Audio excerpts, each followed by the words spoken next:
Today's webinar is going to be led by Tommy White, who is Vice President of Solutions Management at PointClear Solutions. Tommy has been a part of the PointClear team since early 2016, and he's based in our Birmingham, Alabama office. Tommy has more than 20 years of professional experience in technology. He's served across a variety of industries, including industrial automation, process control, banking, retail, and now healthcare. He's also worked for a number of business powerhouses, names that you likely know, including Siemens, BBVA, and Influence Health.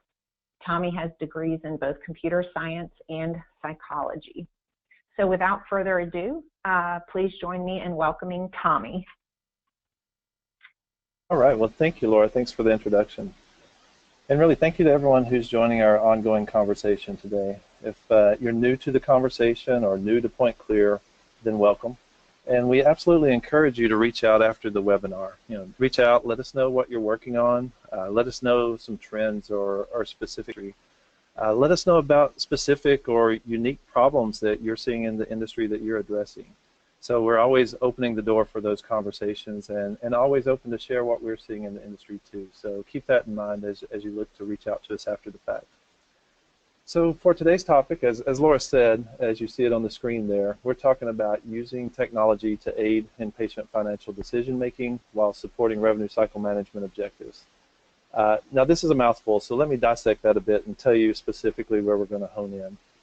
So at PointClear, we're lucky enough to work with several industry leaders around technology, and that technology includes everything from mobile to web to interoperability across multiple healthcare systems. We're even discussing, some cutting-edge technologies like artificial intelligence or virtual and augmented reality as they pertain to healthcare. And many times the technology part is the fun conversation. But we have to work to get beyond that, especially if we're talking about a traditional back-end solution like revenue cycle management. We have to dig a little bit to get to the end users. And even when we dig through that first layer, we're talking about end users at the screen, and we have to dig to the next level to get to the patient conversation and really elevate them to the top. So throughout this discussion today and conversation, we really want to hone in on that patient decision-making process. So that's where we'll go. We'll dive in on that one and cover a few topics along the way. So to frame up the conversation, here's the agenda. It's basically 3 parts. At first, this will be quick. We do have to acknowledge the political landscape. There's a lot going on there, and when we think about this from the patient's perspective, there's a lot of problem statements being formed and a lot of information being shared that may or may not mean very much when I'm thinking about my healthcare decisions. We'll move beyond that and we'll get to engagement. So this will be a bit of a report card for us. Specifically a report card for patient engagement technology. So we'll want to talk about that and see where we are over the past 5 to 10 years. And then we'll spend the majority of our time on that final bullet, and it's a care payment persona model.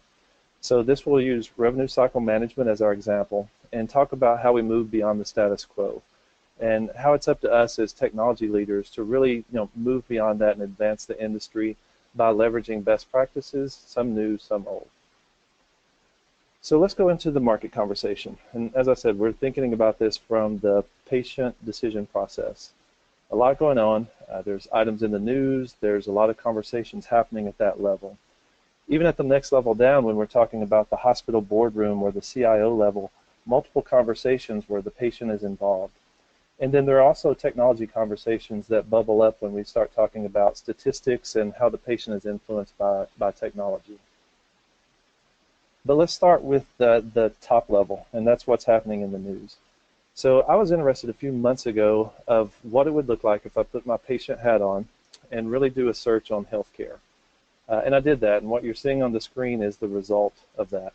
So a lot of information, very political in nature. The concentration was around a healthcare bill, but really what it was providing, a lot of fear, uncertainty, and doubt around my healthcare.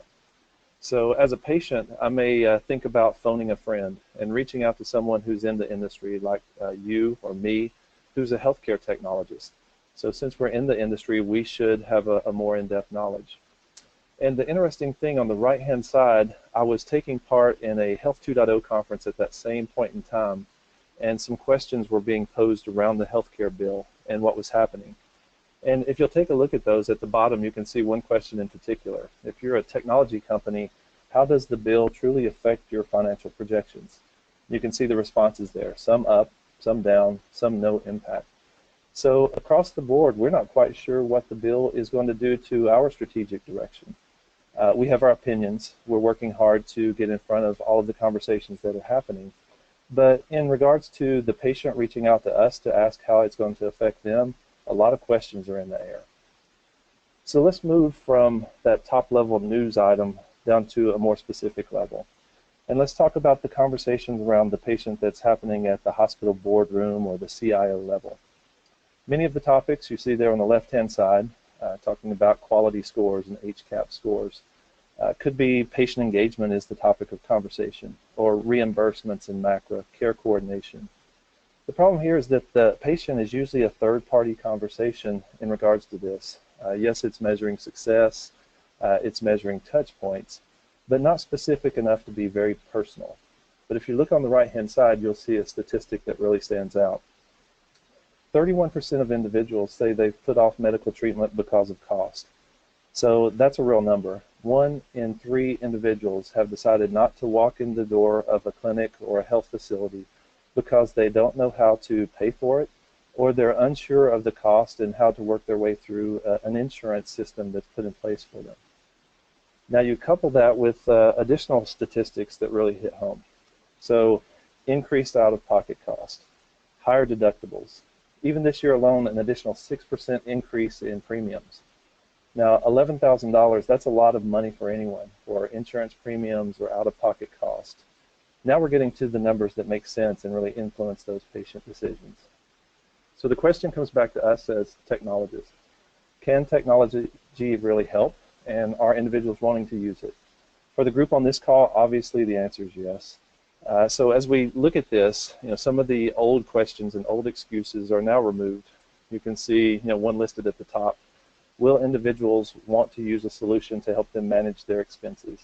This is obviously yes, and the numbers you're seeing are from 2015, so they're increased to over 70% for those 18 to 34, well into double digits for those that are in the 55 plus category.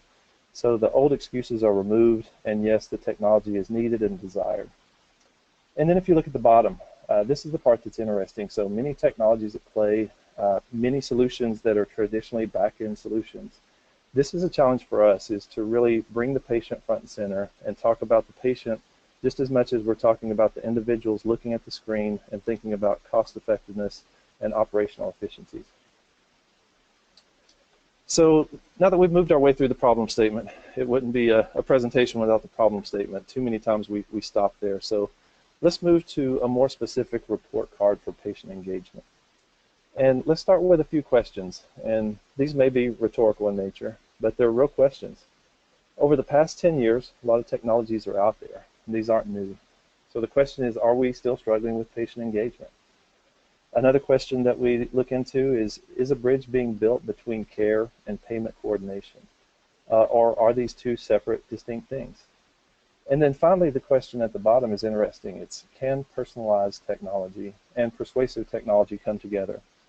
So this is really based on the fact that a lot of solutions have been built on the fact that build it and the patients will come and they will start using it. So we want to address this, and we want to talk about how we bring these together and what are some specifics around that. So let's start with patient engagement, and let's start with the bare basics, and that includes a definition. So if you look at the definition on the right-hand side of what engagement is, the interesting part is that many healthcare organizations or health IT companies or technologists, we gravitate towards the definition that's listed at 1 or at 3. So we talk about the act of engaging a patient. We talk about a pledge or obligation to the patient. But the interesting thing is that patients sometimes gravitate to number 6. They still feel like the engagement is a hostile encounter. It's a battle. So an example of that would be that a patient comes in, they have a great visit. So they were brought in on time, the clinician really listened to their needs, recommendations were made that really made sense to him or her. And then what happened when they left the room is that they got into the payment cycle and the copay was questioned. Over the next 30, 60, 90 days, they received 5 bills for that single visit that they had. And then even those, there were some incorrect items on there. So due to a wrong code, they had to resubmit and take a look at that bill once more that they truly didn't understand in the first place. So the perception is that the overall experience was a poor one because both the clinical visit as well as the payment visit hasn't been brought together and really provide a seamless experience for that patient. But let's take a look at some areas where we've made progress. So I mentioned the 5 bills over the 90-day period. This is an example of where we're moving ahead as an industry. What we're looking at here is a challenge that was issued by the Department of Health and Human Services. They called it a bill you can understand challenge. So it was issued out to technology companies primarily to come up with a digital and paper solution that was intuitive for patients. So truly a bill that could be understood. And what you're looking at here on the screen is an example from RadNet, who won the challenge. And it's a great example, so you can see that, one, the communication is clearly printed at the top. This is a bill. You also see a series of cards on the left-hand side. So this really breaks it down and brings it to a single bill across all of those that would traditionally have been brought forward in about 5 different bills. So within each one of those cards, you can see where there's a picture of the location or the individual that they saw. You can see how much was billed. You can see the amount that is being paid by insurance. And you can see the amount that is owed. And then there's also a lot of complementary options here. So a QR jump link, so the individual can scan that, even though it's a paper copy, and go in and receive more information, whether it's education or more details, frequently asked questions about the bill. So again, this is a great example of where we're moving forward. And you can view this, and I recommend that. If you go out to abillYouCanUnderstand.com, they show the design concepts, the process, and then the winners of this challenge. Now this next area is a question. Is there still low-hanging fruit out there that we can start to tackle at this point in time? So what we're looking at here on the left-hand side is a list of provider perception. And then on the right-hand side is the patient. In the middle, what we're looking at, I'm calling that the opportunity zone. So that first one, if you look at that example, 75% of providers can provide a cost estimate upon request. Now on the right-hand side, less than 25% of patients have requested one on their last visit. So the opportunity here, well, first the problem. The problem is that we're still expecting the patients to know that they can request an estimate, and then we're expecting them to proactively request that. So there's an opportunity here that we can solve. The next example, 51% of providers say that it takes the patient 3 months or more to pay their balance in full. Now on the right-hand side, only 18% of them thought that it took them 3 months. The opportunity here is that there's not consistent billing schedules. So the answer is probably somewhere in the middle. But if we can provide that consistent schedule, take advantage of best practices like the Bill You Can Understand challenge and that single bill, we can bring that together. And then finally, there's an example. This one's real for streamlining and accelerating payment. So 20% of providers are utilizing credit card on file to improve patient collections. On the patient side, almost 80% are willing to pay for charges less than $200 with the credit card on file. So this absolutely is low-hanging fruit. Let's bring these together. Think about how technology can support that and accelerate the payments by just offering this to the patients. The next one is interesting. So as part of the report card, how well do individuals understand basic health concepts and insurance concepts? So this is brought forward by George Lowenstein. He's at Carnegie Mellon and has a group there who's researching insurance concepts. And he notes that this is inherently complicated. So they went through a study where they asked individuals, a group of individuals, are they confident that they understand the term like deductible or copay? They followed that up with a questionnaire to see, if they answer correctly or incorrectly, it determines do they truly understand that. So looking at the results, you can see that deductible, 97% of the survey said that they thought they understood that. But in reality, only 20% of those truly didn't understand the concept of deductible. Copay, everyone asked, thought they understood it, but almost 30% did not understand what copay truly meant. Coinsurance, you can see that almost 50% of those said that I have no idea what coinsurance means. And then those who answered correctly, over 40% of those didn't truly understand what coinsurance means. So we've got an opportunity here to really focus on the basics, the education and terminology, and provide that to the end users where we may be assuming common terms are understood. So education opportunities abound. And then finally, for the report card, the question is, are patients really taking control of their health cost? So this brings to the table consumerism.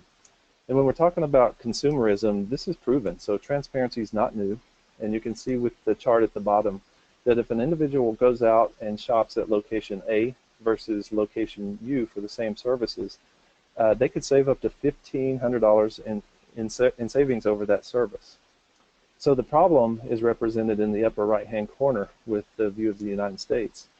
So there's no consistent mandate. This has been pushed to the state level, and each of the states have been provided a grade. This is from the Healthcare Incentives Improvement Institute. And what you're seeing there, those that have really elevated themselves at the state level, they're doing a few things. They're collecting data, so they're putting together an all-payer claims database, and then they're publishing that for the population on a state-level website. A few other things that come into play for the grade is that legislation is moving forward. So legislation is being researched, or it's being proposed, or it's being adopted. So you can see a few of the leaders there, Maine in particular, Colorado, New Hampshire. Oregon has moved from a D status to a B because they've really pushed forward legislation. And this is interesting because the rest of the country, there's not a lot of activity. There's not a lot of mandates pushing this forward. And this is an area where we have to continue to push as technologists to drive those state-level laws, the legislation, and really advance this so that consumers can take control of their health costs and really tackle this as a consumer. If you're interested, Colorado, you can go out to comedprice.org and see the solution there with the database and the statistics that are provided, as well as Maine, and Maine's at comparemaine.org. So I recommend you go out and take a look at both of those. So to answer the questions, well, these are obvious. Are we still struggling with patient engagement? The answer is yes. Have we built that bridge between care and payment? No, we've got some work to do around transparency and really bringing those two conversations together. And can personalized technology and persuasive technology come together? Well, that answer is yes. So let's talk about that through a more detailed example.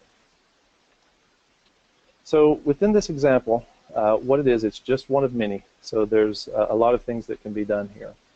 But the example is really a patient-centered revenue cycle management approach. So we're really bringing the patient to the front of what's traditionally a back-end solution. And we'll talk about three core topics here.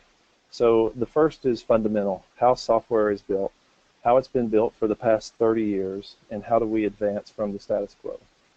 The second topic is patient segmentation. So how do we use segmentation to really segment until it's relevant, until we can have the right conversation about the patient. And then the third topic is that we'll introduce a concept around triggers. So triggers is a persuasive technology that can really drive habit-forming behaviors and can be used to accelerate payment if used correctly. So the first topic, how is software built? And in the past, over the past 30 years, it's really been in 3 steps or less. It's proven and it works. So those 3 steps are really, first, we have to understand the business needs. We need to talk about that while we're doing it. The second is that we really need to identify and discuss the end users. Now, usually, as I said, this is traditionally a direct end user who's looking at the screen. And then we create a series of workflows. So through those workflows, it's traditionally a best case workflow or a happy path. And then we dive to code. We start to build out the code, we deploy it, and put it into production. Well, in this example, we're talking about revenue cycle management. So on the screen, you can see this is an example of the revenue cycle. It ranges from the upfront registration through the verification process, gets into the coding and charge capture, moves across to collections and payment reviews. So in this specific example, we start with the business needs. And it usually starts with a board level discussion or an executive level discussion, and it sounds something like this. So it's stated that we need to reduce our reimbursement risk. We need to expedite patient payments by 25% or more. We need to reduce the number of days in accounts receivable by 10 days or more. We need to concentrate on the number of clean claims that we're pushing through. So no more coding errors where the loop back comes after the review process and comes all the way back to coding and charge capture to work its way through the cycle again. So the business needs are identified. And then at that point, the mandate is laid down. It's created, and now it's turned over to the design and the development teams. So the end users are brought up. So who are the end users? Well, for revenue cycle management, it's the individuals who are responsible for registration, for scheduling. It's the manual coders who are applying those to the procedures that are taking place. Now, a classic mistake here is that the patient isn't even identified or discussed, because truly they are the ultimate end user. So that needs to be the first step, and something that's not missed along the way is that a day in the life for the patient needs to be included here, even though they're not looking at the solution directly. And then the third part is that the workflow is defined. So this is where a walkthrough of the journey happens. And again, it's usually the happy path. Decision points are identified, such as create the care estimate, accept the payment, is it approved or denied. And then what happens is that it's converted to code, and then it's shipped. And that's it. So 1, 2, 3. We've defined the business needs, we've discussed the end users, we've put together a workflow, and now we're ready to build it. So it's worked for 30 years, why should we change it now? Well, this is where we have to push ourselves. And an example of a company who has pushed themselves and worked with us to have this conversation is Navicure. So Navicure is a best-in-class revenue cycle management solution. They're in Atlanta, Georgia, and they came to us and really wanted to talk about how do they create a personalized, persuasive payment model. And the goals of this included a couple of things. They wanted to maximize payment up front. They wanted to provide financial, education, and counseling direction for those who need it, and only those who need it. So that sounds simple on the surface, but starts to break apart the traditional model that we use to build software. It really requires that segmentation is tackled, and that personalized workflows beyond the happy path are uncovered and defined and presented to those users. So the first part where it started to look a little bit different from the traditional process is that the care continuum was introduced. And this gets us into our second topic here around segmentation. And the question may be asked, why is the care continuum presented when we're talking about a financial discussion? Well, the fact is that an individual who are at different points within the care continuum have completely different behaviors and needs that they're addressing. So looking at this, you're probably familiar with it, but we have the well on the left-hand side. We have individuals at risk. We have the acute, it's usually around an incident. And then we have the chronic and catastrophic on the right-hand sides. So if we look at this with a real example, so let's use Sue. Sue just had a knee injury, so she's clearly in that acute column. So she really just wants to move beyond the pain and really move beyond the incident that's happening with her knee injury. And then compare that to John. So John is managing both diabetes and depression. So he's clearly in the chronic column.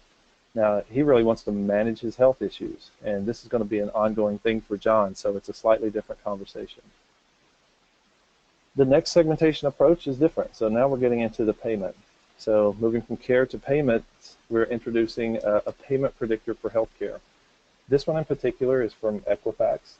And what we're looking at here on the low end, we see a low risk of those, and these are the patients who are likely to pay. In the middle are patients who are likely to pay but may require additional resources. And then on the high end, and this is high risk, are the patients who are less likely to pay. Now, an interesting part about this is that this is a propensity to pay model, but there's also an ability to pay model. And what that means is that an individual has a high salary and they do have the ability to pay, but that doesn't equate. If they have the ability to pay, that doesn't mean that they have a high propensity to pay. So we do have to take those exceptions into mind as we start to think about segmentation. So the next step is that we layer this. So what we're doing is putting together that payment model and the care continuum model, and we're producing a data-driven persona matrix. So you can see personas 1 through 15 here that start to lay out individuals who are well and are very likely to pay in that low risk area. If we are to use Sue and John, Sue is in persona 7, so she is very low risk, so she's going to pay her bills. And then also she's in the acute area, so that allows us to really segment Sue as well as a persona group. And then John, he's clearly in persona 12, so he's at high risk to pay, and he's in the chronic column. So at this point, we've segmented till it's relevant, so it makes sense. So ending the segmentation, we do see a classic mistake here, in that we stop with segmentation and we don't continue that to figure out what actions need to be taken. And this voice always stands out in my mind. This is Dr. Josh Claypoe, who's a behavioral scientist in the Alabama area.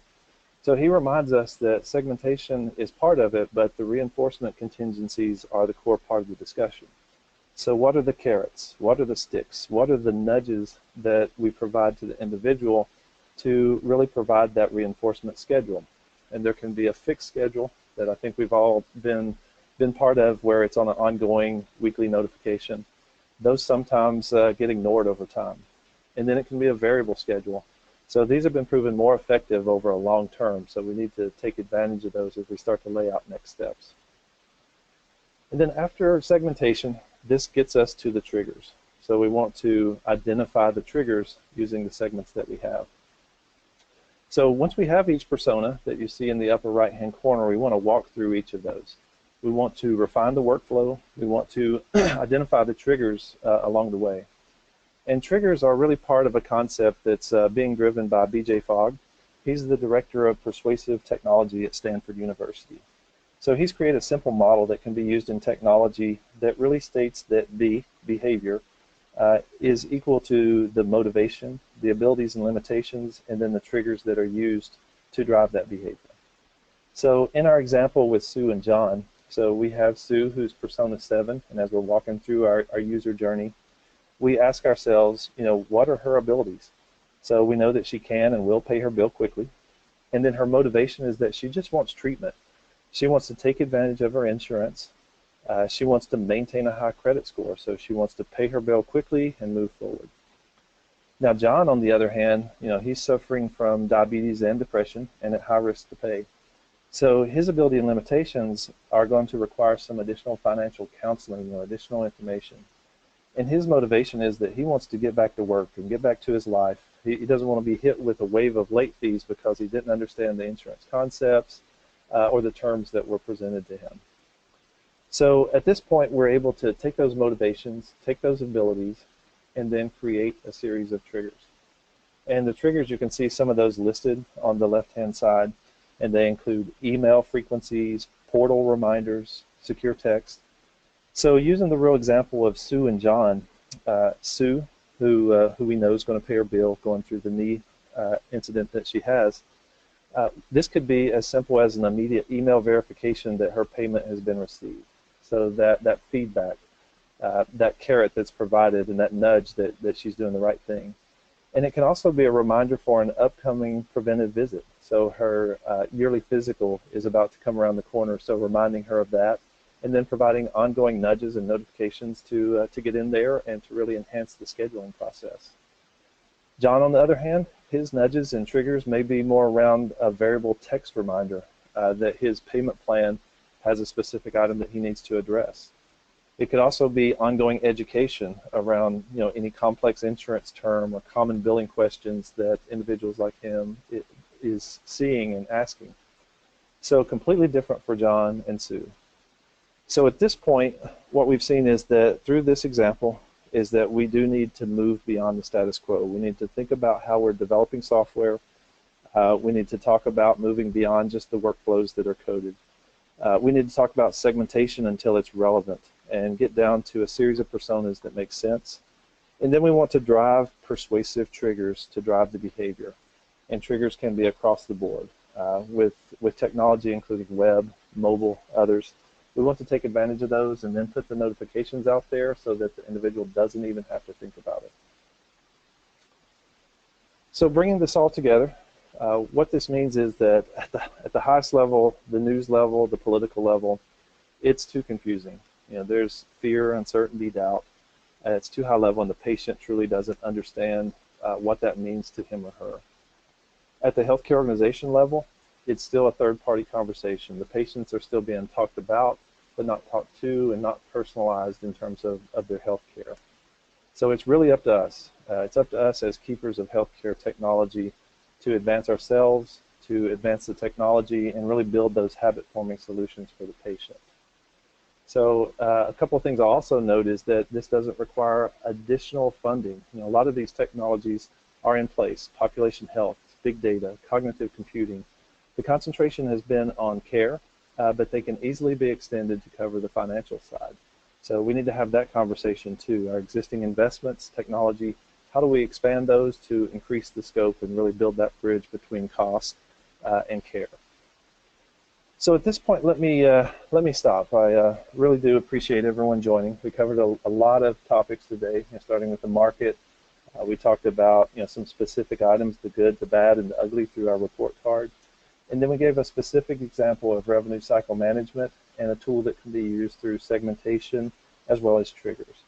So I want to leave us enough time and open the door here for any questions. So at this point, thank you. We will be providing a lot of materials after the fact.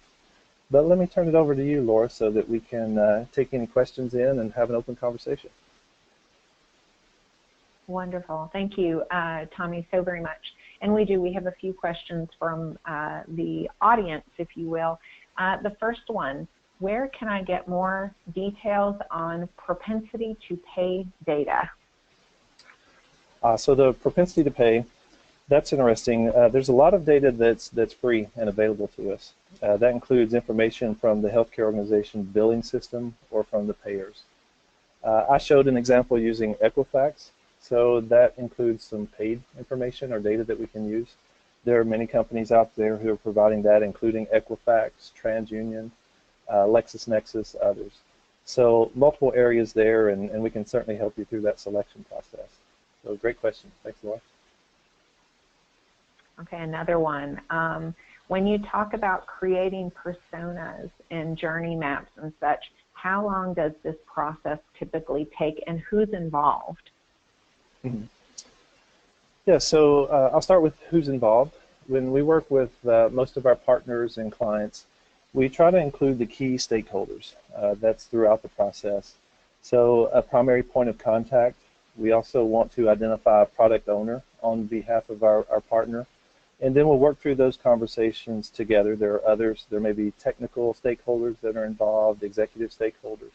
So we'll map those across our team so that we can move quickly.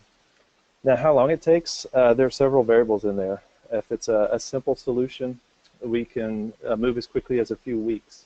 Larger solutions that will involve interviews, multiple interviews all the way up to the executive level across the teams.